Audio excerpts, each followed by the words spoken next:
সংস্কারগুলি যখন শুরু হয় প্রত্যেকটা রাজনৈতিক দলকে ওখানে ডাকা হয়েছিল, বিএনপি সহ সবাই এটাতে প্রায়গুলিতে ঐক্যমত হয়েছিল, কয়েকটাতে ডিসেন্ট দিয়েছিল। বিএনপির অনেক নেতা মাঠে যখন গেল তারা কি বলল, হা ভোটে ভোট দেবেন। এই সংস্কারের কারণটা কি ছিল? আমাদের যে ছেলেরা শহীদ হলো, সমগ্র দেশ আন্দোলন করলো কিসের জন্য? এই সংস্কারের জন্য, বৈষম্য দূর করার জন্য। এই বৈষম্য এবং সংস্কারগুলি করলে কি, বৈষম্য দূর করলে, সংস্কারগুলি করলে কি হয়? একটা দেশ একটা সিস্টেমের মধ্যে চলে আসে। দেশ কিন্তু ব্যক্তি চালায় না, একটা সিস্টেমের মধ্যে পড়ে গেলে সিস্টেমটাই দেশ চালায়। এখন আমরা কিন্তু সিস্টেমে যেতে চাচ্ছি না। আমরা জানি এটা ভুল, কিন্তু সেটা আমরা গ্রহণ করতে চাচ্ছি না। আমরা জানি একজন জাজ হাইকোর্টের, তাকে যদি অ্যাপয়েন্টমেন্ট দেওয়া হয়, সেখানে যদি সব দলের নেতৃবৃন্দরা থাকে,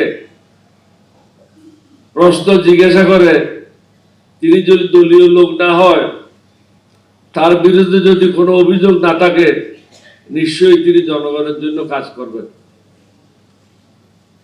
আর যদি সরকার তাকে এককভাবে সেখানে নিয়োগ দেয়, তখন সে সরকারের পক্ষ হয়ে কাজ করবে। একইভাবে দুদকে যান, পাবলিক সার্ভিস কমিশনে যান, প্রত্যেকটা জায়গায় যান। আমরা কি চাচ্ছি? আমরা তো এটা চাচ্ছি না যে আমাদেরকে 10 জন মন্ত্রী দেন, 20টা গাড়ি দেন, 50টা প্লেন দেন। এটা তো আমরা চাচ্ছি না। যে জিনিসটা ভুল আমরা করে চলেছি বিগত 50 বছর 52 বছর যাবৎ, এই ভুল থেকে আমরা বেরে দেশটাকে একটা সুন্দর পথে পরিচালিত করতে চাচ্ছি। 70 ভাগ লোক অংশগ্রহণ করেছে, 30 ভাগ লোক অংশগ্রহণ করে নাই। আপনি এটা না কি করে করবেন? সংবিধানের দোহাই দিলে তো হবে না। 1971 সালে আমরা যখন বিদ্রোহ করি, সেটা কি সংবিধান মেনে করেছিলাম? পরবর্তী পর্যায়ে অনেকগুলি কাজ হয়েছে। আমি প্রত্যেকটা সংগ্রামের সাথে লিপ্ত ছিলাম, নেতৃত্বে ছিলাম।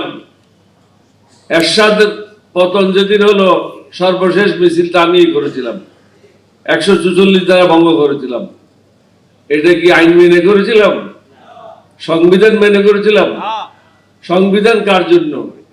মানুষের উপকারের জন্য, মানুষকে কষ্ট দেওয়ার জন্য না।